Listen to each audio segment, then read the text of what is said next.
یہ کہانی ہے اس پاگلپن کی جب لوگ اپنے گھر، زمینیں اور زندگی بھر کی جمع پونجی صرف ایک پھول کے نام کر رہے تھے۔ کیا آپ یقین کریں گے کہ ایک وقت ایسا آیا جب ایک پھول کی قیمت ایک پورے گھر سے زیادہ ہو گئی؟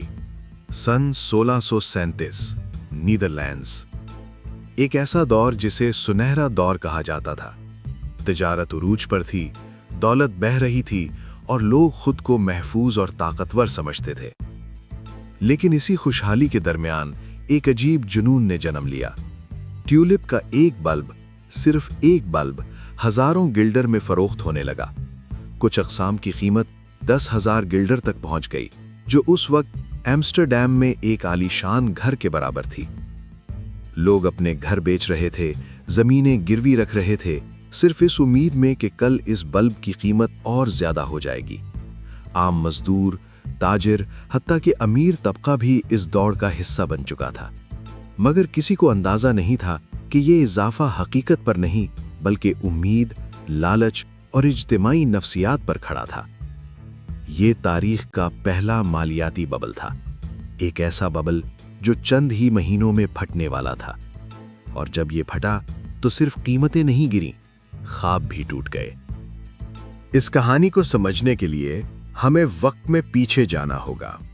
ٹیولپ کا پھول اصل میں سلطنت عثمانیہ سے تعلق رکھتا تھا، جہاں یہ شاہی باغات کی زینت ہوا کرتا تھا اور دولت، شان و شوکت اور وقار کی علامت سمجھا جاتا تھا۔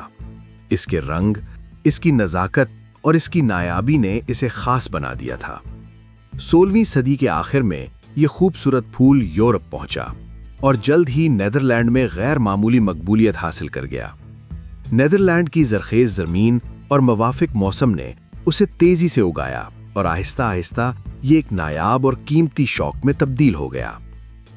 کچھ عرصے بعد ٹیولپ کی چند اقسام میں حیران کن دھاریاں اور منفرد رنگ نمودار ہونے لگے، جو انہیں اور بھی نایاب اور دلکش بنا دیتے تھے۔ امیر اور بااثر لوگ ان نایاب ٹیولپس کو اپنی حیثیت اور دولت کی علامت کے طور پر رکھنے لگے۔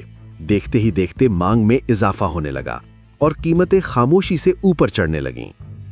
اب یہ صرف ایک خوبصورت پھول نہیں رہا تھا، بلکہ ایک سرمایہ کاری بن چکا تھا۔ لوگ انہیں خرید کر بعد میں زیادہ قیمت پر بیچنے لگے۔ جلد ہی عام شہری بھی اس دوڑ میں شامل ہو گئے، اس امید کے ساتھ کہ وہ بھی کم وقت میں دولت مند بن جائیں گے۔ آہستہ آہستہ حقیقت پس منظر میں چلی گئی اور امید، لالچ اور خوابوں نے جگہ لے لی۔ یہی وہ لمحہ تھا جب ایک سادہ اور خوبصورت شوق ایک خطرناک مالی ببل میں تبدیل ہونے لگا۔ اور پھر اچانک قیمتوں نے رفتار پکڑ لی۔ جو ٹیولپ کبھی ایک خوبصورت شوق سمجھا جاتا تھا، اب سونے سے بھی زیادہ قیمتی محسوس ہونے لگا۔ ایک عام ٹیولپ بلب کی قیمت ایک ماہر کاریگر کی سال بھر کی آمدنی کے برابر جا پہنچی، اور کچھ نایاب اقسام کی قیمت تو ایک شاندار گھر کے برابر ہو گئی۔ سیمپر آگسٹس جیسی نایاب قسم سب سے زیادہ قیمتی سمجھی جاتی تھی۔ اس کی منفرد دھاریاں اور رنگ اسے ایک شاہکار بنا دیتے تھے، اور لوگ اسے حاصل کرنے کے لیے کسی بھی حد تک جانے کو تیار تھے۔ نیلامی گھروں میں لوگوں کا ہجوم لگنے لگا، بولیاں تیزی سے بڑھتی جاتیں اور ہر نئی قیمت پچھلی سے زیادہ حیران کن ہوتی۔ لالچ اور جوش نے عقل کو پیچھے چھوڑ دیا تھا۔ ہر شخص کو یقین تھا کہ قیمتیں کبھی نیچے نہیں آئیں گی۔ اب لوگ اصل بلب خریدنے کے بجائے مستقبل کی ڈیلیوری کے معاہدے خریدنے لگے، یعنی وہ کاغذی معاہدے جو وعدہ کرتے تھے کہ بعد میں بلب فراہم کیا جائے گا۔ یہ معاہدے ہاتھوں ہاتھ فروخت ہونے لگے اور بازار میں کاغذی دولت کا سیلاب آ گیا۔ کچھ لوگ قرض لے کر بھی ٹیولپس خریدنے لگے۔ ہر شخص خود کو ماہر سرمایہ کار سمجھنے لگا تھا۔ قیمتیں حقیقت سے کہیں آگے نکل چکی تھیں، لیکن کسی کو خطرہ محسوس نہیں ہو رہا تھا۔ اور پھر ایک خاموش سوال فضا میں معلق تھا، یہ سب کب تک چلے گا؟